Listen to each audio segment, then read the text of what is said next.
మీరు జాబ్ చేస్తున్నారా? మీ సాలరీని డబుల్ చేసుకోవాలని అనుకుంటున్నారా? 2x యువర్ సాలరీ ఆన్లైన్ కోర్సులో జాయిన్ అవ్వండి.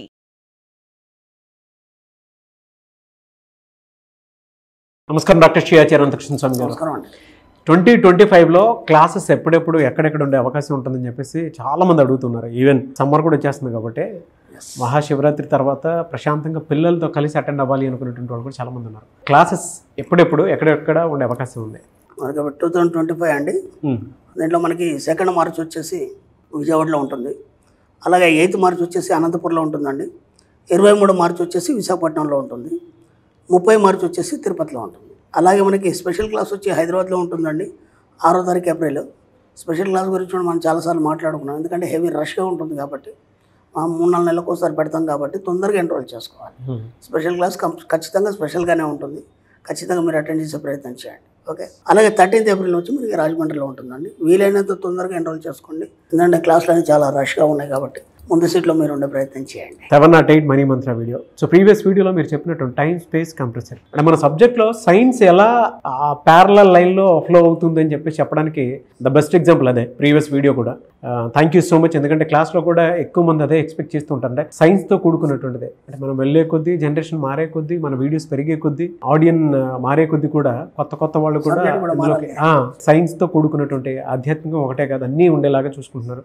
Really hats off to you అండి. సో ఈ వీడియోలో ఏం చెప్తున్నారు? ఓషో రజనీస్ ఏమంటారంటే సాంప్రదాయాలు మీ స్వేచ్ఛను హరింపజేస్తాయంటాడు ఆయన. ఎందుకంటే నేను ఇంతకుముందు కూడా చెప్పాను, అందరూ వేరు, ఓషో రజనీస్ తత్వం వేరు, ఆయన ఫిలాసఫీ వేరు. Is a great philosopher.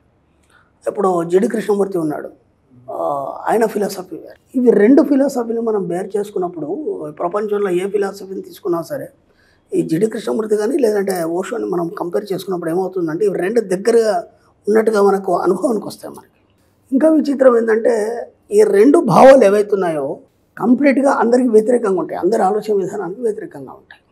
ఇప్పుడు మనము సహజంగా జీవించే జీవన విధానానికి ఇవన్నీ చాలా ఉన్నతంగా ఉంటాయి. దాన్ని అందుకోవడం అనేది కూడా చాలా కష్టం. ఎలా ఉంటుందంటే ఎప్పుడైతే నువ్వు చాలా డెప్త్గా వెళ్తావో, డెప్త్కి వెళ్ళి ఒక స్థాయిలో నువ్వు నిల్చుంటావు, అప్పుడే ఈ తత్వం అనేది అర్థమవుతుంది. ఇప్పుడు మనం ఇది ఒక వర్డ్ చెప్పాను, సాంప్రదాయాలు నీకు స్వేచ్ఛను హరింపజేస్తాయి అన్నప్పుడు వినేవాడికి ఎలా ఉంటుందంటే అదేంటి సాంప్రదాయాలు పాటించద్దా, ఆ పాటించడం వల్ల ఎక్కడ నష్టం జరిగిందని ఒక ఫీలింగ్ వచ్చేస్తుంది. వాళ్ళు చెప్తున్నది ఏంటి ఎప్పుడైతే మనం లోతులోకి వెళ్ళినప్పుడు కదా అర్థమవుతుంది. కాబట్టి గ్రేట్ ఫిలాసఫర్ ఓషో రజనీస్ కానీ జిడ్డు కృష్ణమూర్తి కానీ అవి సామాన్య జనానికి అర్థం కావు. వాళ్ళ ఫిలాసఫీ ఏదైతే సామాన్య జనానికి అర్థం కావు.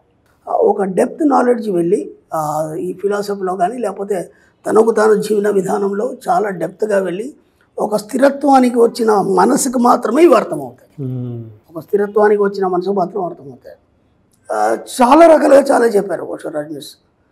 అవి ఎంత అద్భుతంగా ఉంటాయంటే నాకు మా గురుగారి దగ్గర ఉన్నప్పుడు చాలా పుస్తకాలు ఉండేది. అప్పుడు ఒక్క ముక్క అర్థం కాలేదు అవి నాకు. ఎందుకంటే అప్పుడు ఏజ్ అలాంటి ఏంటండి ఈయన ఇలా రాశాడు, ఒక ముక్క కూడా అర్థం కావట్లేదు, అంత డెప్త్గా ఏదేదో రాశాడంటే మా గురుగారు అనేది అది ఇప్పుడు అర్థం కాదురా, నీకు ఒక ఏజ్ రావాలి, అది అర్థం కావాలంటే అనుభవం రాలి, అప్పుడు కదా నీకు అర్థమవుతుంది. ఇంకేమన్నాడు, నీ యొక్క లోపల ఉన్నటువంటి సామాజిక స్పృహను చంపేయమన్నాడు ఆయన ఓషో రజనీస్. అంటే ఇవి వినడానికి మనకు ఒక రకమైనటువంటి వినగానే ఒక రకమైనటువంటి ఒక భయం వస్తుంది మనకి. కానీ వాళ్ళు చెప్పింది ఎంత సత్యం అనేది ఇక్కడ నేను దాన్ని ఎక్స్ప్లెయిన్ చేస్తాను. నీలో ఉన్న సామాజిక స్పృహను చంపే అంటే ఇప్పటి వరకు సమాజం నుంచి నువ్వు ఏదైతే నేర్చుకున్నావో అవన్నీ పచ్చి అబద్ధాలు. నీలోకి నువ్వు ఎప్పుడైతే ప్రవేశిస్తావో సత్యం అనేది గోచరం అవుతుంది, దాన్ని పట్టుకొని ఇవన్నింటినీ చంపేయమన్నాడు ఆయన. అర్థమవుతుందా లేదు? ఇది ఎంత లోతు ఉంది, చాలా లోతు, ఎంత లోతు, వెరీ డీప్. జీసస్ క్రైస్ట్ కూడా ఏమన్నాడంటే అడుగుడి ఇవ్వబడను, ఓకేనా, తట్టుడి తెరవబడను అన్నాడు. అడుగుడు ఇవ్వబడను అంటే అందరూ ఆయన అడుగుతున్నారు పాపం. ఆయన అది చెప్పలేదు, నన్ను అడుగుమని చెప్పలేదు ఆయన. అంటే ఎలా ఉంటాయంటే వీటిని సరిగ్గా ఎక్స్ప్లెయిన్ చేసేవాడు లేడు, లేక దాన్ని అపార్థం చేసుకుంటున్నారు. ఆయన ఏమన్నాడు, అడుగుడి ఇవ్వబడను, అడగండి ఇవ్వబడుతుంది, తట్టుడి తెరవబడును. ఏం తట్టాలి, ఏం తట్టాలి, తట్టుడి తెరవబడును, ఏం తట్టాలని చెప్పలేదు కదా, అవునా కదా? దాన్ని మనం ఆ సమయంలో మనకు అర్థం కాదు. ఎప్పుడైతే నువ్వు డెప్త్గా ఒక స్టేజ్కి వచ్చిన తర్వాత ఆయన ఏం తట్టుడి తెరవబడిన అన్నాడు, ఏం అడుగుడి ఇవ్వబడిన అన్నాడు అని మనకు అర్థమవుతుంది. అడుగుడి ఇవ్వబడిన, విశ్వాన్ని అడగండి ఇస్తుంది అని చెప్పాడు ఆయన. ఇలా విశ్వాన్ని అడగండి ఇస్తుంది, అడుగుడి ఇవ్వబడిన. తట్టుడు తెరవబడను. ఏం చెప్పాడంటే, ఎంత సూక్ష్మంగా చెప్పాడంటే, లోతుకి వెళ్ళినప్పుడు అది అర్థం. ఈ యొక్క పైనల్ గ్లాండ్ ఏదైతే ఉందో, పిట్యూటరీ గ్లాండ్, పైనల్ గ్లాండ్, మన సబ్జెక్ట్లో మనం చెప్పినప్పుడు ఏం చెప్తామంటే ఇవి రెండు ఎప్పుడు నిద్రావస్థలో ఉంటాయి. అర్థమైందా? మిగతా గ్లాండ్స్ అన్నీ ఈ పిట్యూటరీ గ్లాండ్ మిగతా గ్లాండ్స్ని కమెంట్ చేస్తుంటుంది. పైనల్ గ్లాండ్, పిట్యూటరీ గ్లాండ్ రెండు నిద్రావస్థలు ఉంటాయి. కానీ పిట్యూటరీ గ్లాండ్ నిద్రావస్థలు ఉండి మిగతా గ్లాండ్స్ని ఎప్పుడు కమెంట్ చేస్తుంటుంది. పైనల్ గ్లాండ్ మాత్రం ఎప్పుడు నిద్రావస్థలు ఉంటుంది. దానికి ఏం పని ఉండదు. ఎందుకంటే గత జన్మను తీసుకొచ్చిన అనుభవాల్ని ఈ జన్మలో ఎక్స్ప్రెస్ చేయడం మట్టుకే దాని పని. ఈ జన్మలో ఏం పని లేదు దానికి. కాబట్టి అది హాయిగా నిద్రపోతుంది. కాబట్టి బాగా నిద్రపోయిన వ్యక్తిని మనం లేపాలంటే గట్టిగా డోర్ కొట్టాలి, తట్టాలి. అప్పుడు టకిమని లేస్తాడు వాడు. ఇప్పుడు నీ కోరికలతోని ఆ పైనల్ గ్లాండ్ని తట్టుమన్నాడు ఆయన. తట్టుడి తెరవబడి అన్నాడు కదా. నీ కోరికలతో పదే పదే తట్టినప్పుడు నీ పైనల్ గ్లాండ్ అనేది మేలుకుంటుంది. ఇదేంట్రా మాటి మాటికి డబ్బు, సంపద, ఐశ్వర్యం అనే పదాలు కొత్తగా వినిపిస్తున్నాయి. ఎందుకంటే గత వేరే పదాలు ఉన్నాయి కదా, పేదరికము, దరిద్రం అన్ని ఉన్నది కదా. ఇవి కొత్తగా వినిపించేసరికంటే ఇప్పుడు మనం కూడా ఏదైనా కొత్తది ఏదైనా మనకు యూట్యూబ్లో కానీ లేకపోతే బయట ఏదైనా జనాలు ఏదైనా కొత్తగా వినిపించేసరికి అందరు దాన్ని చర్చించుకుంటారు కదా. అలా కొత్తగా ఉన్న డబ్బు, సంపద, ఐశ్వర్యం పదే పదే పదే కొట్టడం వల్ల అప్పుడు పైనల్ గ్లాండ్ అనేది ఓపెన్ అవుతుంది. తట్టుడి తెరవబడదు. అర్థమవుతుందా? అంత చక్కగా చెప్పాడు. ఇక్కడ ఏమంటున్నాడంటే నీ యొక్క సాంప్రదాయాలు నీకు స్వేచ్ఛని హరింపజేస్తాయి. అంటే ఏమవుతుందంటే మన సబ్జెక్ట్లోకి వచ్చినాక నీ యొక్క నువ్వు ఒక ఆత్మస్వరూపుడివి. ఆత్మ అనేది ఎప్పుడు స్వేచ్ఛగా విహరించాలి, ఒక దగ్గర బందీ అయి ఉండకూడదు. అర్థమైందా? అది ఏం చేయాలనుకుంటే అది చేయాలి. అంటే ఆత్మతో అనుసంధానమైనటువంటి ఏ ఆలోచన అయినా దాన్ని తీర్చుకోవడానికి నువ్వు ఫ్రీగా ఉండగలవు, స్వేచ్ఛగా ఉండగలగాలి.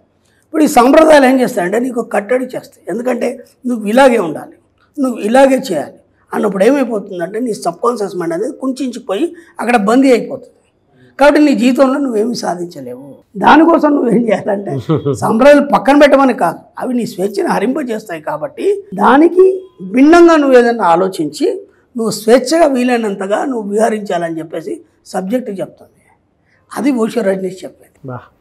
ఇప్పుడు ఈ డెప్త్ అనేది ఎవరికి అర్థమవుతుంది? ఎవరు చెప్పాలి దీన్ని ఎక్స్ప్లెయిన్ చేసి? ఎక్కడో ఏదో పదం ఉంటుంది, దాన్ని ఎవరు ఎక్స్ప్లెయిన్ చేయాలి? ముఖ్యంగా ఇప్పుడు భగవద్గీతను, రామాయణము, ఇట్లాంటి భాగవతం ఇవైతే మాత్రం ఎవడైనా ఒక మహానుభావుడి దగ్గర పోయి కూర్చున్నా సరే దాన్ని ఎక్స్ప్లెయిన్ చేస్తాడు. ఇది ఇది అని ఇవి చాలా ఎలా ఉంటాయంటే పదాలన్నీ పెద్దవాళ్ళు చెప్పినాయి. ఇప్పుడు ఫిలాసఫర్స్ వెళ్ళైతే ఏదైతే చెప్తారు, అరిస్టాటిల్ కావచ్చు, లేకపోతే ఓషో రజనీష్ కావచ్చు, ఇందాక జిడ్డు కృష్ణ, కొన్ని నర్మగర్భంగా ఉంటాయి. అంటే చెప్పినట్టుగా ఉంటాయి. దాన్ని లోతుగా వెళ్ళి మనమే పరిశీలించుకోవాలి, మనమే పరిశోధించాలి. దాన్ని విపులమైనటువంటి సమాచారాన్ని మనమే సేకరించాలి. అన్నప్పుడు దానికి నీకు వయసు కావాలి, అనుభవం కావాలి. వయసు, అనుభవం కావాలి. దాన్ని నువ్వు రంగరించి నిన్ను నువ్వు తీర్చిదిద్దుకోవాలనుకున్నప్పుడు బయట విషయాలన్నీ కట్టిపెట్టాలి. కట్టిపెట్టి నీలోకి నువ్వు ప్రవేశించినప్పుడు మాత్రం ఇవన్నీ సహజంగా అర్థమవుతాయి నీకు. లేకపోతే ఏమైపోతుందంటే కన్ఫ్యూజన్లో పడిపోతావు. అందుకే కొన్ని పుస్తకాలు చదవకపోవడమే మంచిది, కొన్ని చదివితేనే మంచిది. కాబట్టి వాటిని చదివినప్పుడు నీకు అర్థం కాలేదంటే దాన్ని నువ్వు పరిశీలించాలి. ఎప్పుడైతే నువ్వు అన్వేషిస్తావో అన్ని దారులు తెరుచుకుంటాయి. మన సబ్జెక్ట్లో ఒక అద్భుతమైన మాట ఉంది. డబ్బును ఎప్పుడైతే ప్రేమిస్తావో అది తన రహస్యాన్ని విప్పుతుంది. అద్భుతంగా ఉంది.